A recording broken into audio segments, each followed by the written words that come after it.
Assalamu alaikum warahmatullah.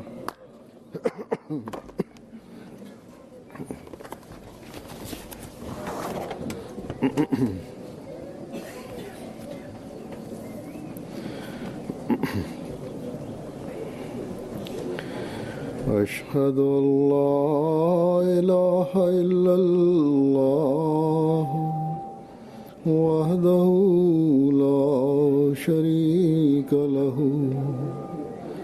وأشهد أن محمدا عبده ورسوله أما بعد فأعوذ بالله من الشيطان الرجيم بسم الله الرحمن الرحيم الحمد لله رب العالمين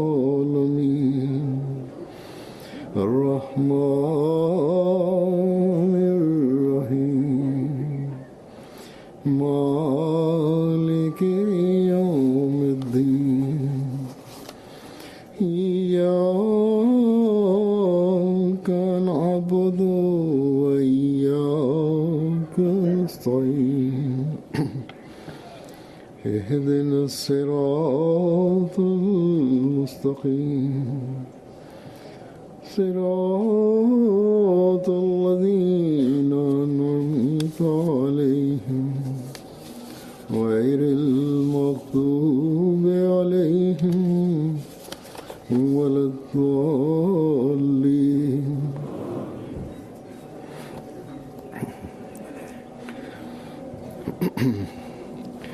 आज अल्लाह ताला के फजल से जमात Sot me bekimin e Zotit po fillon gjelsa salana e Gjematit Musliman Ahmedia të Hollandës. Allahu i madhërishëm edhe një herë më dha mundësi të merrja pjesë në gjelsa salanën e Hollandës, e cila sipas programit duhet të zhvillohe javën e ardhshme, por për shkak të dëshirës sime për të marrë pjesë në të dhe për shkak të programit tim, Gjemati i Hollandës e organizoi një javë para datës së caktuar. Ka qenë një njoftim i shkurtër që i ishte dhënë Gjematit të Hollandës, duke ju përgjigjur të cilit ata menjëherë ndryshuan programin. Padyshim, Holanda është një vend i vogël dhe Gjemati këtu është i vogël dhe për këtë shkak njerëzit mund të njoftohen më shpejt.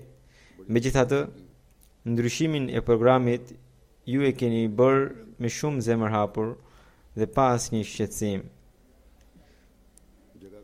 Kishit problemin e vendit ku duhet të organizohe kjo gjelse, pra tubimi vjetor. Ky vend është shumë i ngushtë, ndërsa atë që kishit marrë nuk gjende në këto data. Megjithatë, shumë mirë u bë organizimi, por sigurisht që duhet të keni hasur pengesë në veprimtarinë tuaj, ose ka mundësi të hasni një gjë të tillë për shkak të ndryshimit të programit, gjatë së cilës mbase edhe mund të hasni ndonjë shqetësim të vogël. Nëse ndodh diçka e tillë, atëherë durojeni.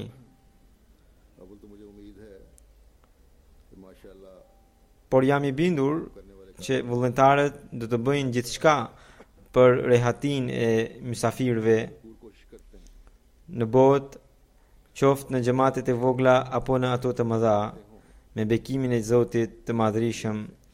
Për të përballuar të gjitha organizimet e gjelsës në çdo vend kemi ekipe vullnetarësh që janë edhe të sinqertë edhe vetmuhues, të cilët gjithmonë tregojnë gatishmëri për të shërbyer mysafirëve.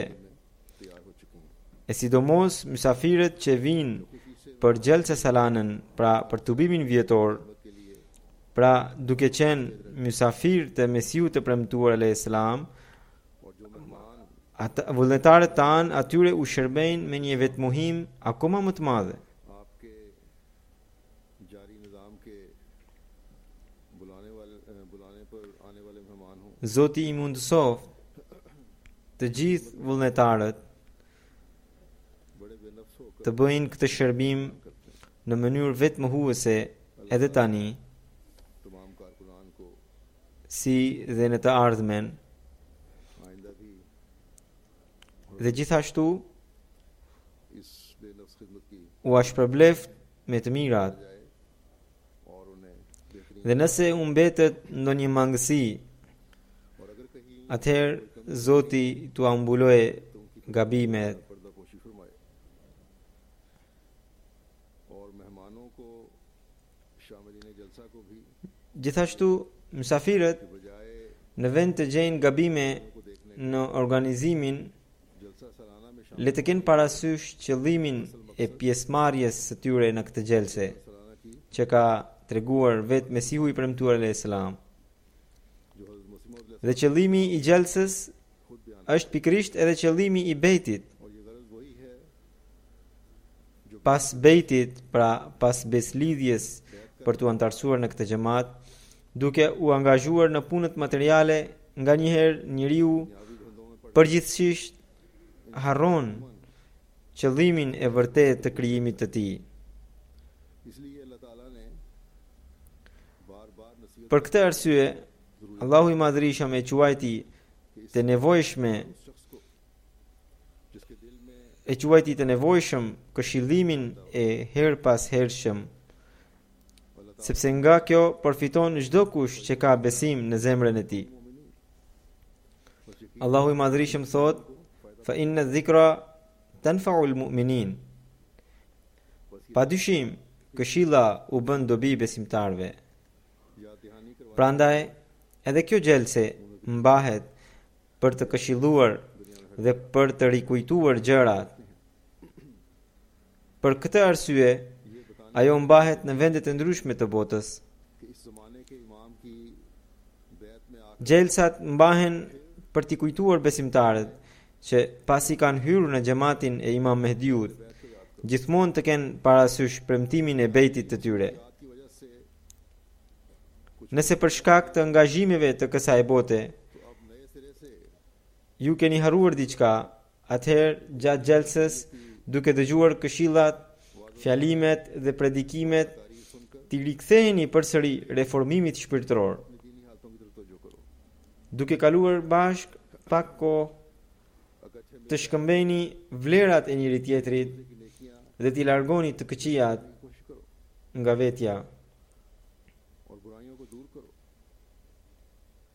हमेशा याद रखें कि जलसे के दौरान Gjithmonë mbani mend, अपनी जाती बातों की तरफ mos bëni biseda personale बल्कि तमाम gjatë gjelsës, por edhe gjatë zhvillimit të programeve të gjelsës edhe jashtë tyre, shumicën e kohës suaj përpiquni ta kaloni në lutje edhe në kujtim të Zotit. दुआओं और जिक्र इलाही में गुजारने की कोशिश होनी चाहिए।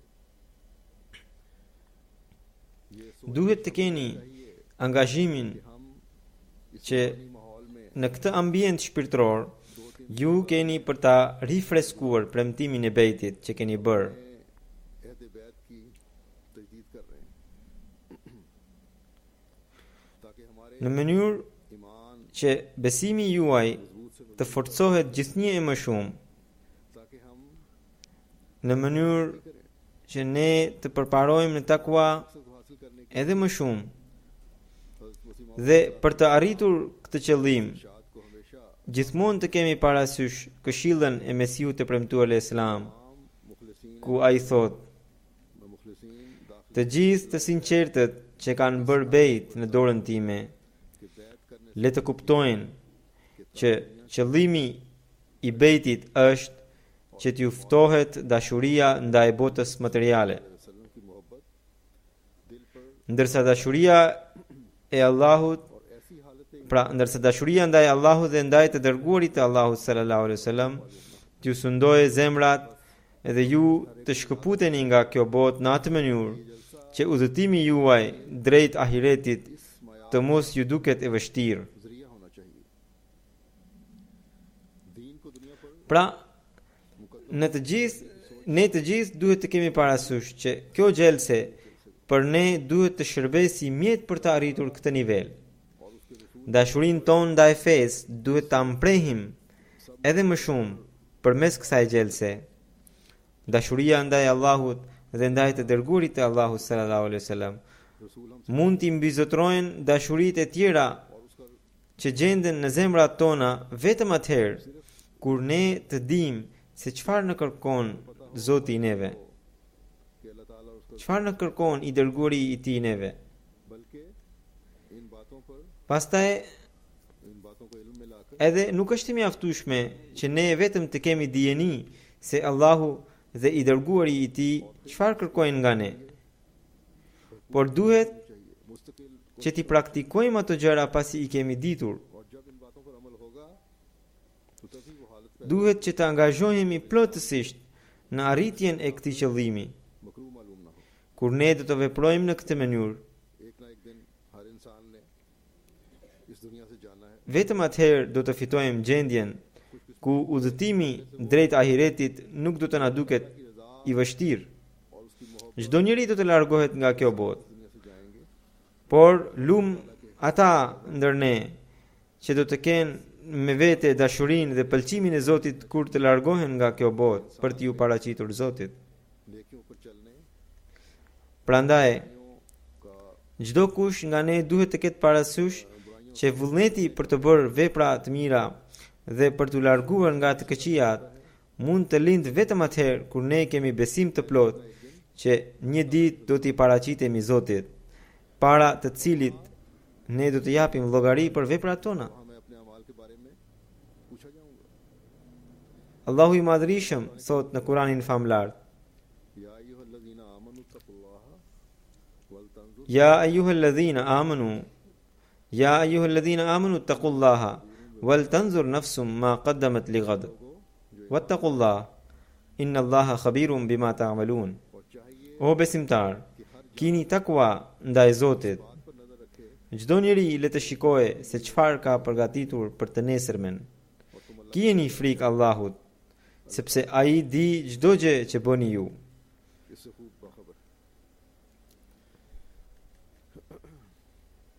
बस Pra, ताला ने Allahu i Madhrishëm यहाँ कौल को बयान फरमा दिया ka bërë shumë të qartë कि तुम्हारा ईमान që besimi juaj mund të përsoset vetëm atëherë जब तुम kur sinqerisht ताला के हो जाओ ju të bëheni të Zotit dhe kur të përvetësoni takuan ndaj tij. और ये तकवा Takua pra do të thotë dëshira për të fituar pëlqimin e tij dhe जब वो ये देखे frikë ndaj tij. कि उसने अगले जहान के लिए क्या भेजा Takuan mund të përvetësoni atëherë kur merrni parasysh se çfarë keni përgatitur për botën tjetër.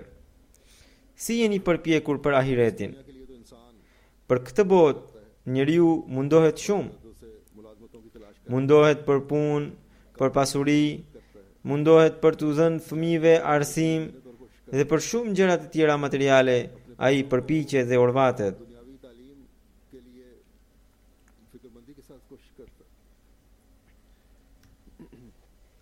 Njeriu që ka pak besim कोशिशें हो रही होती हैं। për realizimin e këtyre gjërave, ai bën edhe lutje एक शख्स जो उसको खुदा ताला पर ose यकीन हो u kërkon të tjerëve që të bëjnë lutje për të. कुछ हद तक दुआ भी करता है या दूसरों से दुआ करवाता भी है। मुझे रोजाना Unë për ditë marr shumë letra nga njerëz të ndryshëm, बाद ऐसे भी हैं të cilët më kërkojnë të lutem për ta.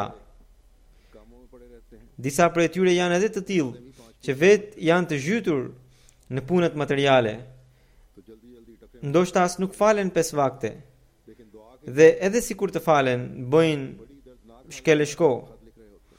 Por kur vjen puna për të më shkruar letër për lutje, tregohen shumë të shqetësuar, आगे मैं जिक्र करूंगा por për gjërat materiale. क्या अहमियत है। तो यहाँ मैं ये Sidoqoftë, për këtë do të flas edhe më tutje se çfarë rëndësie kanë lutjet. लोगों के लिए तो बहुत कुछ करता है Po thosha që njeriu mundohet shumë për gjërat e kësaj bote. कि मैंने इस जमाने के इमाम को Një Ahmedian edhe deklaron që ai ka pranuar imamin Mehdiun e kësaj kohe. रूशनास करवाया। Por në këtë rast nuk përpiqet të arrijë nivelin e lartë të takuas, करने की कोशिश नहीं करता, ku duhet të jetë një ahmedian musliman. Ahmadi मुसलमान का होना चाहिए। Allahu i madhërisëm nuk tha që do t'ju kërkohet llogari pas vdekjes se çfarë gjërash materiale keni bërë, कि तकवा por tha se ai do t'ju pyes se çfarë veprash keni siguruar për të nesërmen, e cila do të nis pas vdekjes suaj dhe që është jetë e amshueshme. करने के बाद शुरू होनी है, जो हमेशा की जिंदगी है, उसके लिए तुमने क्या आगे भेजा? Zoti pyet se इस दुनिया की për atë jetë çfarë keni siguruar? इस Të ardhurat e kësaj bote, gjiro llogaritë tuaja bankare, fëmijët, miqtë, shokët, të gjithë do të mbeten këtu. नहीं पूछेगा Zoti nuk do t'i pyes nuk do t'i pyes për ata. कि जिन नेक अमाल Ai do t'ju pyes se vepra të mirë, sa vepra të mira keni bërë për të cilat ju kisha porositur. जो भी नेक अमल हमने किए होंगे, Dhe çdo vepër të mirë që हमने खुदा ne kemi bërë për hir të Zotit, रसूल के लिए किए, për të fituar pëlqimin e Tij, जो काम भी për të plotësuar detyrimet që kemi ndaj Tij dhe ndaj krijesave të Tij, और हुकूकुल इबाद अदा të gjitha këto do të jenë të siguruara te Zoti. मौजूद होंगे। बस अल्लाह ताला फरमाता है Zoti thot कि मुझ se atij तुम्हारे ये अमाल nuk do të vinë gjërat e kësaj bote, बल्कि तकवा पहुंचता है, por इसलिए हमेशा takuaja juaj do t'i paraqitet. जो अमल भी तुम कर रहे हो, Prandaj duhet të keni parasysh që çdo vepër që po bëni, ताला की मखलूक qoftë për Zotin, qoftë për krijesat e Tij, nëse ajo bazohet në takua, vetëm ajo vepër është e siguruar për të nesërmen. Sepse vetëm ajo është e denjë, pra ajo vepër është e denjë të pranohet e të shpërblehet nga Zoti. वही अमल है जो अल्लाह ताला Zoti i lartësuar nuk mund të mashtrohet. Ai është i vetëdijshëm plotësisht për çdo qëllim dhe për çdo vepër tonën. एक बंदा करता है, अल्लाह ताला के हुजूर उसका बदला पाता है। अल्लाह ताला को धोखा नहीं दिया जा सकता, Ai e di shumë mirë se çfarë janë veprat tona और हर अमल से dhe me çfarë qëllimesh और वो जानता i है kemi bërë ato. कि हमारे अमल क्या हैं और उन अमाल करने की हमारी नीयत क्या है। इसलिए हज़रत सल्लल्लाहु अलैहि वसल्लम ने फरमाया Prandaj कि अमाल का i dërguari i Allahut sallallahu alaihi wasallam tha, बस हमारा वही अमल veprat varen nga qëllimet e tyre. मकबूल है Kështu që vetëm ajo vepër e jona pranohet nga Zoti, e cila është bërë me një qëllim të mirë. रखते हुए किया गया। Ndër obligimet ndaj Zotit, अल्लाह की अदायगी में सबसे अहम चीज नमाज। më i rëndësishmi është namazi. ताला ने अपने पर ईमान लाने के बाद Pas besimit në të, Zoti i Madhërisëm kushtin e dytë kryesor u ka lënë besimtarve pikrisht namazin. नमाज पढ़ने वालों को बड़ी सख्त तंबीह भी की, ये अंजार भी Por në një ajet tjetër, आता है तो वैलुल ai edhe ka mallkuar disa namaz falës. ये नमाजियों के लिए हलाकत है, यानी उन नमाजियों के लिए Thot, जो नमाज का mallkimi qoftë mbi namaz falësit, जो तकवा के të cilët janë të pakujdesshëm ndaj namazeve të tyre, पढ़ने वाले लोग, të cilët i falin pa pasur takwa. अल्लाह ताला जो आलिमुल गैब है, Allahu i Madhërisëm खबीर है, जो अलीम है, që di të gjitha të fshetat, उसे हर बात का भी edhe gjërat e dukshme, नियतों को भी जानता है। që di edhe qëllimet, नमाजें पढ़ने की që di me çfarë ndjenjash njerëzit falin namazet. ऐसी नमाजें उल्टा देता है जो तकवा से आ रही हों। बस हम Për këtë arsye, ai ju kthen mbrapsht namazet që janë të zbrasta nga takua. कोशिश करनी चाहिए। Për këtë arsye, çdo kush nga ne duhet të falë namazet me shumë frikë, sepse sipas Zotit, ato na mundësojnë qëllimin e jetës sonë. Për të arritur qëllimin kryesor, duhet të bëjmë shumë përpjekje. मा खलक़तुल जिन्ना वल इंसा इल्ला लियअबुदून। Allahu i lartësuar thot: जिन्नों और इंसानों "Wa ma khalaqtul jinna wal insa illa liya'budun. Unë kam krijuar gjindet dhe njerëzit vetëm që të më adhurojnë mua. Sërish, i dërguari i Allahut sallallahu alaihi wasallam thot, namazi është bërthama e adhurimit. Siç u tregova në fillim, që një njeri që është i dhënë pas kësaj bote, sa shumë mundohet dhe orvatet për të gjetur atë. E fut veten në vështirësi aq shumë, sa që edhe e shkatron shëndetin e tij. E nëse i del ndonjë humbje në para apo në pasuri, nga njëherë edhe pëson infarkt në zemër. Disa njerëz kur nuk u përmbushen dëshirat, bien në depresion të thellë. Për çfarë? Vetëm për gjërat e kësaj bote. Nëse studiojmë jetën e njeriut, pjesa aktive e jetës së tij vazhdon deri në moshën 60 apo 70 vjeçare. Pastaj në përgjithësi njeriu nuk mbetet aktiv. Madje disa njerëz detyrohen të jetojnë fal mëshirës së fëmijëve ose të tjerëve. Në këto vende, për shembull, as fëmijët nuk kujdesen për prindërit. Shumica e pleqve qohen në azil. Fëmijët pas një jave shkojnë dhe i takojnë prindërit e tyre dhe mendojnë se gjoja u kanë bërë ndonjë favor të madh. Pleqt aty mbeten në duart e kujdestarëve. Pra njerëzit, kur arrin në këtë moshë, dhe ata prej tyre që besojnë në Zot, fillojnë të kujtojnë shumë Zotin. Shqetësohen edhe për botën e ahiretit. Luten për të pasur një fund të mirë. Dhe u bëjnë kërkesë edhe të tjerëve që të luten për të.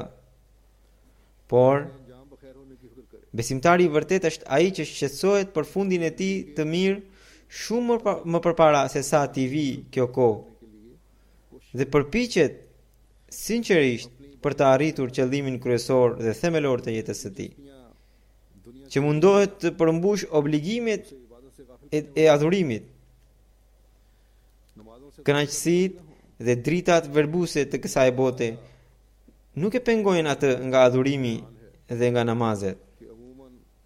Është bekimi i Zotit të Madhrishëm mbi familjet ahmediane, që në përgjithësi njëri prej dy bashkëshortëve nëse është i kujdesshëm ndaj adhurimit, nëse njëri prej dy bashkëshortëve nëse është i pakujdesshëm ndaj adhurimit, atëherë tjetri i rin i gatshëm për t'ia tërhequr vëmendjen.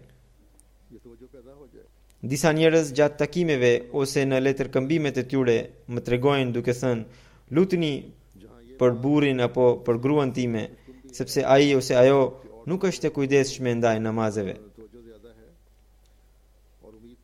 Lutuni që ai të shqetësohet për këtë.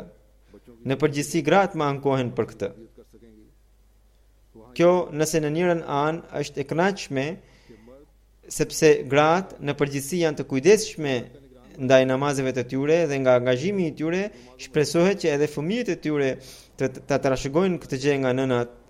Atëherë në anën tjetër kjo është edhe shqetësuese, që burrat, të cilët janë quajtur përgjegjës dhe kujdestar të shtëpisë, janë të pakujdesshëm ndaj namazeve.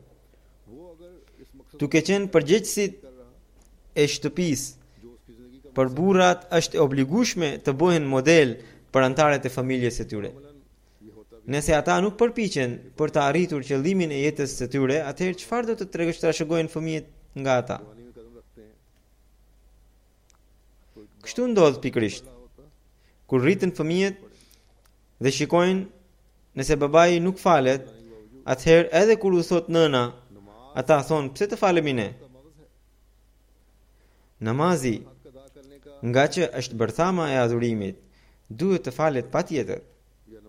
Nëse xhamia ose qendra e xhamatit është larg nga shtëpia, atëherë ai duhet falur me xhamat në shtëpi, në mënyrë që shtëpitë e ahmedianëve të mbushen me bekimet e Zotit.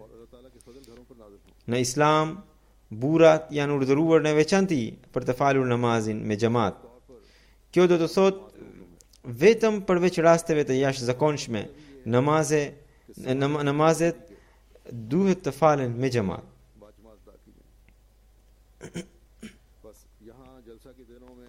Kështu që gjatë 3 ditëve të gjelses, ku do të mbahen programe për reformimin ton shpirtëror dhe edukativ, shumica e njerëzve i kushtojnë rëndësi edhe faljes së tahajjudit, dhe namazet e obliguara i falin me xhamat.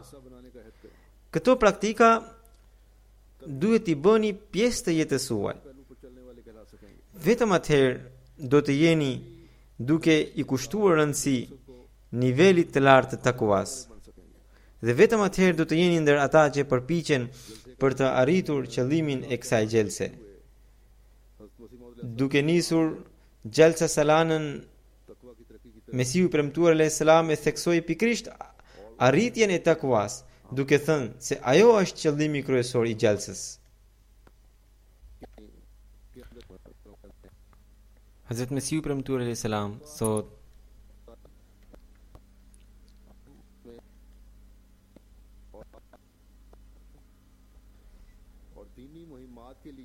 kjo pjesë nuk është dëgjuar mirë, ka pasur ndërprerjen e zë.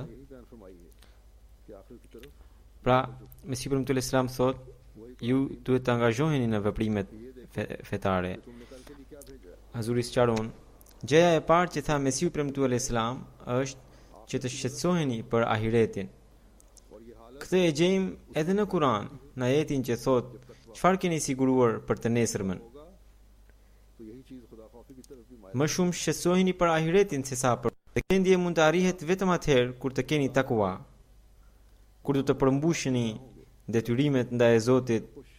Atëherë patjetër do të kujdeseni edhe për detyrimet ndaj krijesave të Tij, ose të paktën do të përpiqeni për përmbushjen e tyre. Për të arritur këtë, Hazrat Mesihu i premtuar alayhis salam tha që është e nevojshme të krijoni një shpirt të vëllazërisë në zemrat tuaja. Jo vetëm kaq, edhe shoqëria duhet të ketë një ndikim të mirë nga gjendja juaj.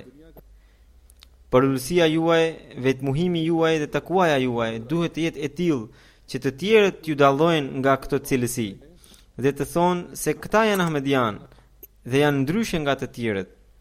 Të thonë se ahmedianët duken të angazhuar në përmbushjen e obligimeve ndaj Zotit dhe krijesave të Tij. Pastaj Mesihu i premtuar alayhis salam thot: angazhohuni në veprimtarinë fetare. Në veprimtaritë fetare përfshihet shpenzimi në rrugën e Zotit, ndërtimi i xhamive, përpjekja për të përhapur Islam Ahmediatin dhe dedikimi i kohës nga çdo ahmedian për këtë detyrë. Pra, në gjelsa, kur dëgjojmë fjalime në tema të ndryshme,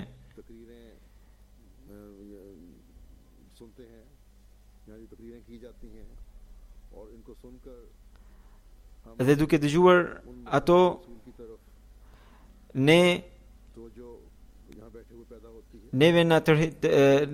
ato në tërheqin vëmendje për qëllimin e jetës sonë. Këtë, kur të dëgjojmë, duhet të bëjmë pjesë të jetës sonë. Çdo ahmedian përmes kësaj gjelse duhet të angazhohet në veprat e mira dhe duhet të largohet të këqijat nga vetvetja. Pra, kjo gjelse mund të bëhet mjet për një rilindje të çdo ahmediani, edhe mund të bëhet mjet për t'ju larguar nga të këqijat. Në këtë shoqëri, shumica nuk besojnë në Zot, dhe shumica përpiqen vetëm për të fituar botën materiale. Në këtë shoqëri është vështirë ti përkushtohesh fesë dhe të bësh sakrifica për të, edhe të kesh takua. Pra, kjo është një punë shumë e vështirë.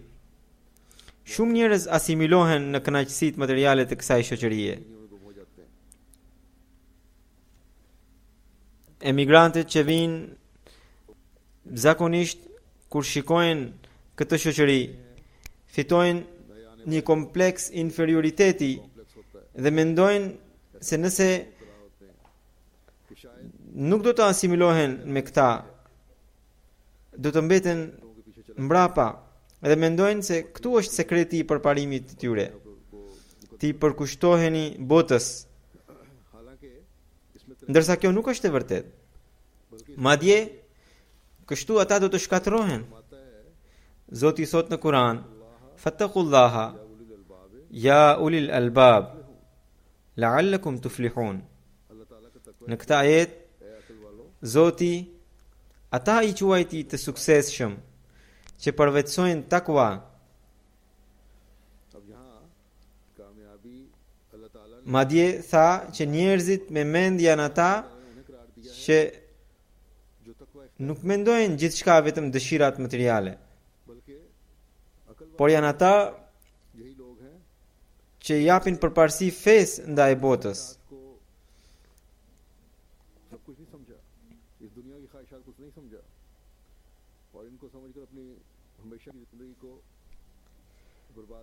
Ata që menduan se kjo botë nuk është gjithçka për të. Pra, këta janë njerëzit me mend. Ndërsa ata që nuk e menduan kështu, ata e shkatruan jetën e tyre të përhershme.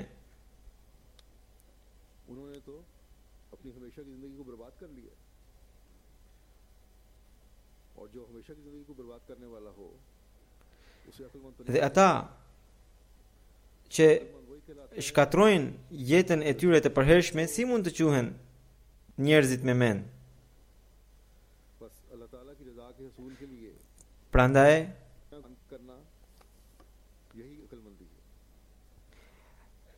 mençuria është që ne të punojmë për të fituar pëlqimin e Zotit. Edhe këtë një besimtari i vërtet duhet të ketë parasysh. Zoti thot në Kur'an, Hadha kitabun anzalnahu mubarakun wattaqu. Domethënë ky libër, pra Kurani famlar, të cilin ne kemi zbritur, ndiqeni këtë edhe kini frikë Allahut.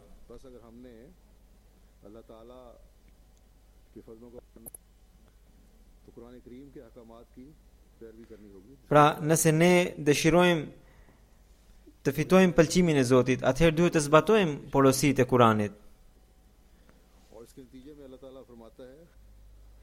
Ky libër na tregon rrugët e takuas.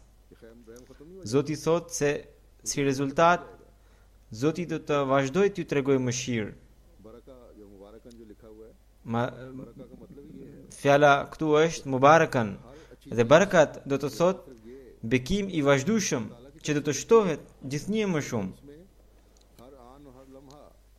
Është mëshira e Zotit që njeriu bën një vepër të mirë.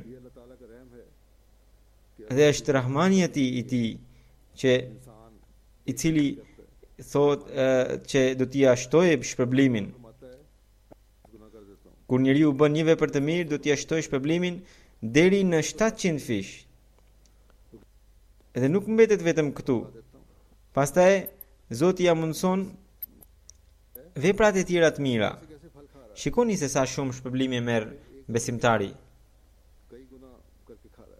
Çfarë frutesh të ëmbla ai han? Prandaj, gjithkush nga ne duhet të përpiqet për të zbatuar porositë e Kuranit. Vetëm atëherë ne do të kemi takuan e vërtet. Mesiu premtuar alayhis salam, duke sqaruar rëndësinë e takuas, thot: bukuria shpirtërore e njeriu qëndron kur ai ndjek rrugët më të imta të takuas, pra të devotshmërisë e të frikës ndaj Zotit. Sepse ato përbëjnë bukurinë e shpirtit dhe dihet që të jesh i kujdesshëm ndaj atyre amaneteve që ke marrë prej Zotit, do të thotë të jesh i kujdesshëm në përdorimin e saktë të gjitha organeve, që nga koka deri te këmbët. Organet e jashtme mund të jenë syt, veshët, duart, këmbët e tjera, por ka edhe organe të brendshme, për shembull zemra, aftësitë dhe sjelljet e tjera. Të gjitha këto duhet t'i përdorësh në vendet e sakta dhe duhet të jesh vigjilent edhe nga gabimet e tyre të fshehta. Pra, kjo është përmbushja e detyrimit ndaj Zotit. Të gjitha dhuntit që ne kemi marrë prej Zotit dhe të gjitha premtimet që ne i kemi bërë, duhet t'i përmbushim ato. Duhet të përdorim të gjitha organet në vendet e duhura, në vendet e sakta. Dorën duhet të përdorim për hir të Zotit. Këmbët duhet të përdorim për hir të Zotit, siç thot një hadith që çdo hap do të shpërblehet që shkon drejt xhamis. Pra, këmbët tona të në shërbejnë për neve për të shkëputur nga bota materiale e për t'u lidhur botës shpirtërore. Përveç kësaj, të gjitha aftësitë e tjera janë dhuntit prej Zotit. Të gjitha ato duhen përdorur për hir të Zotit. Pastaj duhet të shpëtosh edhe nga sulmet e shejtanit. Duhet të jesh i vigjilent prej tyre. Pastaj thotë se duhet të kujdesemi edhe për detyrimet ndaj krijesave të Tij. Deri tani ju kam treguar detyrimet që kemi ndaj Zotit, por kjo është një pjesë, edhe pjesa tjetër është me krijesat. Thot, përveç këtyre në këtë nivel, Mesihu premtuar Islam vazhdon të thot, përveç këtyre në këtë nivel duhet të kujdesesh edhe për ato detyra që ke ndaj njerëzve. Rruga e takuas është ajo që krijon bukurinë në shpirt. Edhe në Kur'anin famlar, takua është quajtur si veshje.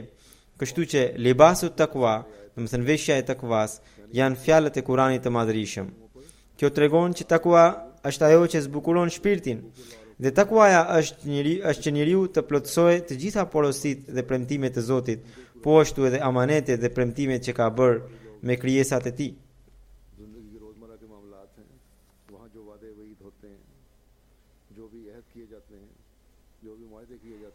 Pra, detyrimet ndaj krijesave, për shembull, njerëzit që bëjnë tregti, që kanë marrëdhënie me njëri tjetrin, premtime, obligimet, të gjitha ato duhet të plotësojnë.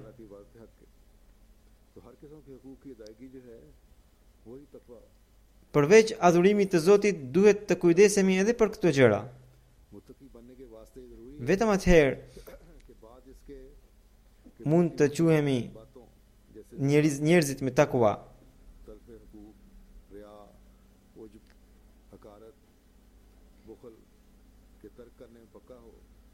Takuaja nuk është vetëm që të kemi parasysh që duhet të largohemi nga gjërat e mëdha, siç është zinaja, vjedhja, vrasje.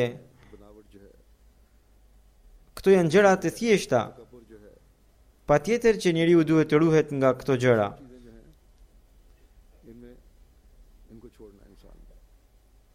Dukja, mashtrimi, të gjitha këto gjëra janë gjërat baze.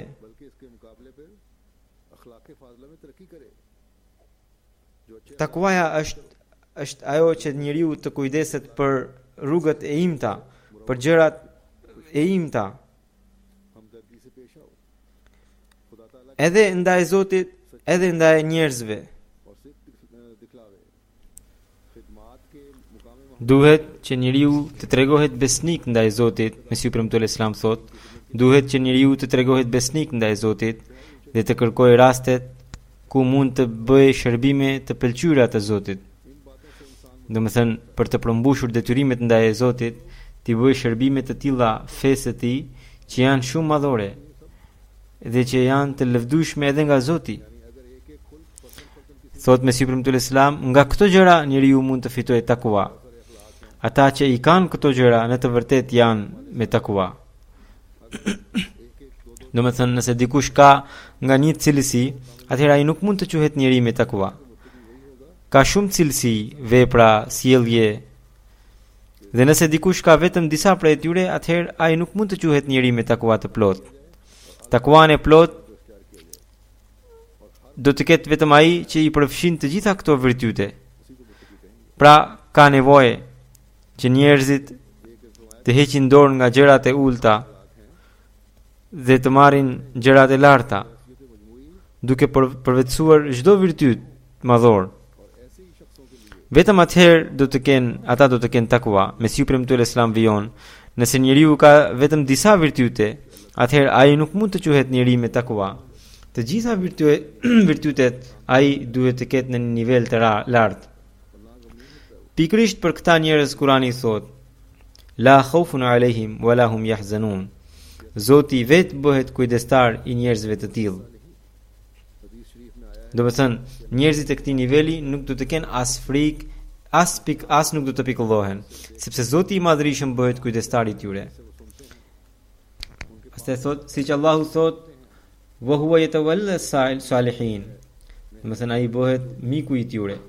Në hadith i dërguari Allahu sallallahu alaihi wasallam thot, Zoti bëhet duart e tyre me të cilat ata prekin, bëhet sytë e tyre me të cilat ata shikojnë, bëhet veshët e tyre me të cilat ata dëgjojnë, bëhet këmbët e tyre me të cilat ata ecin. Në një hadith tjetër thuhet, Zoti thot, ai që bëhet armik i mikut tim, unë i them, a je gati të përballësh me mua? Në një vend tjetër thuhet, ai që sulmon mikun e Zotit, Zoti i vërsulet ashtu siç vërsulet luanesha kur dikush i rëmben klyshin. Pra, ky është ai niveli i takuas për të arritur të cilin duhet të përpiqemi. Siç e kam lexuar në fillim një fragment nga një libër i Mesiut të premtuar selam, në të cilin ai tregon qëllimin e Gjelses Selanës, ku ai thot: Kushtojini rëndësi edhe veprimtarisë suaj fetare. Gjithmonë duhet të kemi në mend, siç e kam treguar edhe më përpara, veprimtaria fetare është përhapja e mesazhit dhe përpjekjet për të. Shumica nga ju janë ndër ata që mërguan nga Pakistani për arsye se në atë vend jo vetëm që nuk patët të drejtën për të përhapur mesazhin e fesë, por ishit të privuar edhe nga praktikimi i fesë islame. Në Pakistan ne nuk mund të falim lirisht namazin. Në ndalojnë të shkruajmë edhe shahadetin. Duke dëgjuar hoxhallarët, për ditë vinë autoritarët shtetëror e policor në xhamit tona për të fshirë shahadetin prej tyre. Tani këtë gjë dëshirojnë ta bëjnë edhe në xhamit tona të mëdha në qytetet kryesore. Kështu që ahmedianët po shtrëngohen për sa i përket fesë. Për këtë arsye, shumica nga ju janë mërguar nga atje. Kohët e fundit kanë ardhur shumë familje pakistaneze nga Tajlanda, të cilët kishin ngelur atje, kur dosjet e tyre kaluan përmes kombëve të bashkuara, ata janë dërguar këtu. Disa që do të vinë ishin të shqetësuar nga kjo shoqëri. Sidoqoftë, tani që erdhet këtu, jeni të lirë. Për këtë arsye, ju ahmedianët që keni dalë nga Pakistani, duhet të luteni shumë për vëllezërit tanë ahmedian që jetojnë atje, pra në Pakistan. Që Allahu i Madhërisëm sa më shpejt të mundësoj edhe atyre lirinë fetare.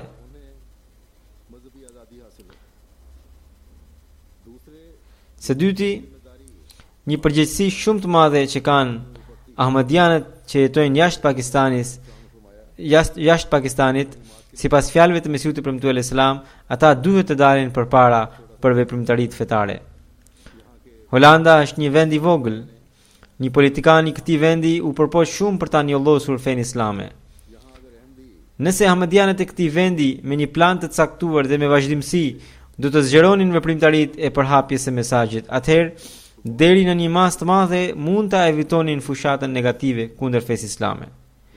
Madje ata do të gjenin rastin për të përhapur bukuritë e fesë islame. Një ndër qëllimet e mëdha të ardhjes së Mesiut të premtuar alayhis salam është pikërisht përhapja e atij udhëzimi dhe atij shariati që kishte sjell i dërguari i Allahut sallallahu alaihi wasallam dhe që kemi të mbrojtur në formën e Kuranit famlart. Është detyra jonë për ta përhapur këtë mesazh në të gjithë botën. Duhet të bëni shumë përpjekje edhe lidhur me këtë. Në këtë vend, me bekimin e Zotit jetojnë njerëz të shumë etnive. Ka nevojë që të shtohen përpjekjet tona për të bërë tabligh, për të përhapur mesazhin midis tyre.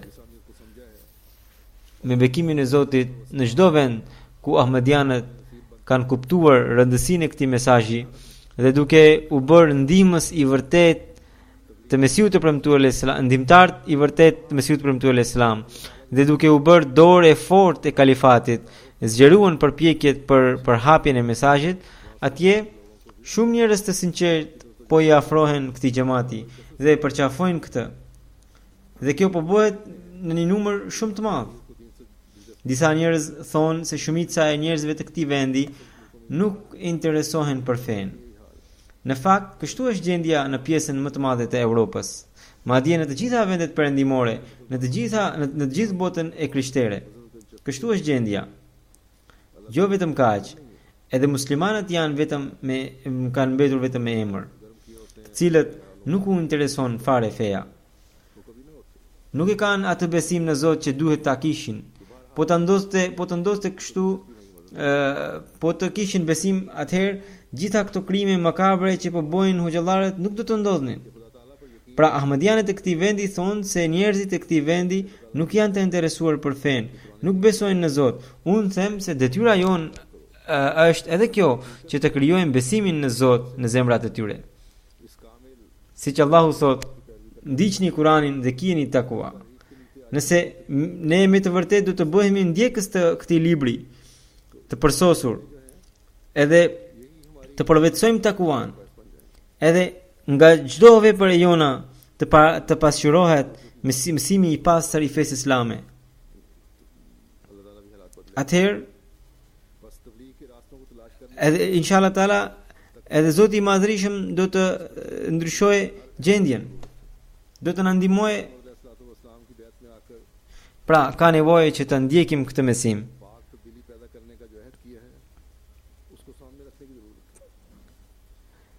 Ka nevojë që ne të kemi parasysh betimin që kemi bërë duke hyrë në këtë xhamat, duke hyrë në xhamatin e Mesiut të premtuar alayhis salam. Vetëm sjellja jon, vepra jon mund të bëhet tani fener për udhëzimin e botës. Kur ne do të paraqesim islamin e vërtet para botës. Pra, gjatë këtyre 3 ditëve të xhalsës, ka nevojë që ne të bëjmë një analizë që ku jemi ne edhe çfarë duhet të bëjmë. Përveç kësaj, të bëjmë një premtim, një betim për të punuar në të ardhmen, për të përmbushur detyrimet që kemi ndaj Zotit dhe ndaj krijesave të Tij dhe ndaj këtij kombi, ndaj këtij vendi ku jetojmë. Këtë detyrim ne mund ta përmbushim sidomos për të duke përhapur mesazhin e Islamit, duke treguar, duke hequr dyshimet që janë krijuar rreth kësaj feje të bukur.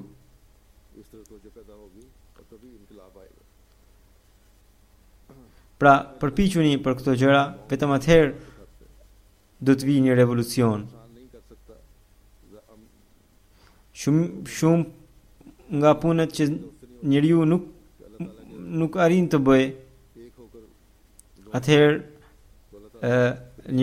ai duhet të përulet para Zotit, edhe duhet të lutet para Tij, vetëm atëherë ai shikon shenjat prej Zotit. Allahu në mundsoft ne të gjithëve këtë punë.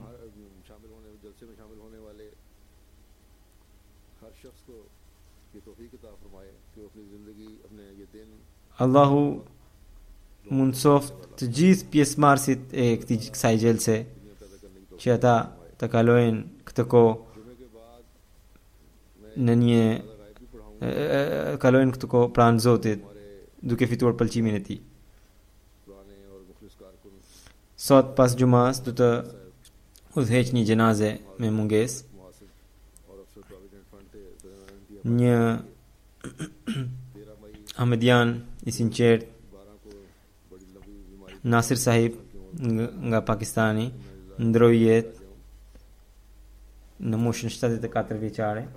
Inna lillahi wa inna ilaihi rajiun, jemi të Zotit tek ai do të kthehemi. Ai ka qenë auditor i xhamatit për shumë vite. Prejardhin e ka nga India.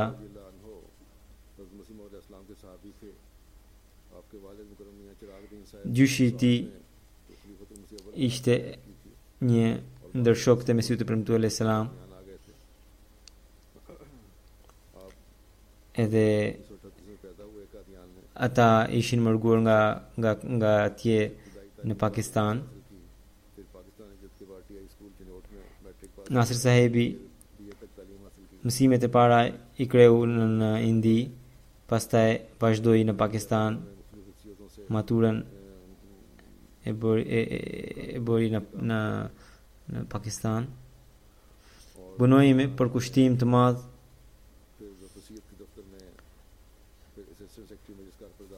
punoi në thesar në zyrën e vasiatit, pra në zyrat të ndryshme shërbeu deri në 2008 shërbeu në zyrat të ndryshme të xhamatit.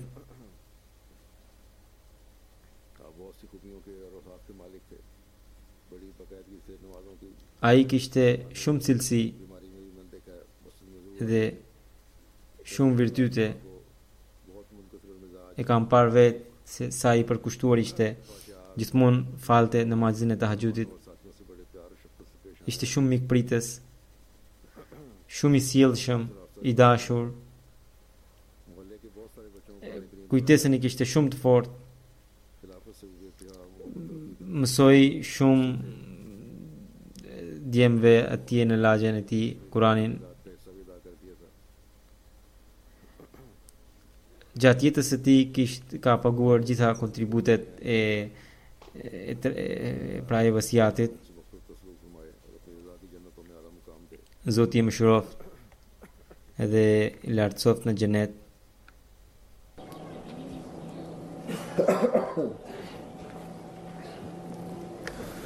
Alhamdulillah nahmaduhu wa Alhamdulillah nahmaduhu wa nasta'inuhu wa nastaghfiruhu wa nu'minu bihi wa natawakkalu alayhi wa na'udhu billahi min shururi anfusina wa min sayyiati a'malina. من يهده الله فلا مضل له ومن يضلل فلا هادي له ونشهد أن لا إله إلا الله ونشهد أن محمدا عبده ورسوله. عباد الله رحمكم الله إن الله يأمر بالعدل والإحسان وإيتاء ذي القربى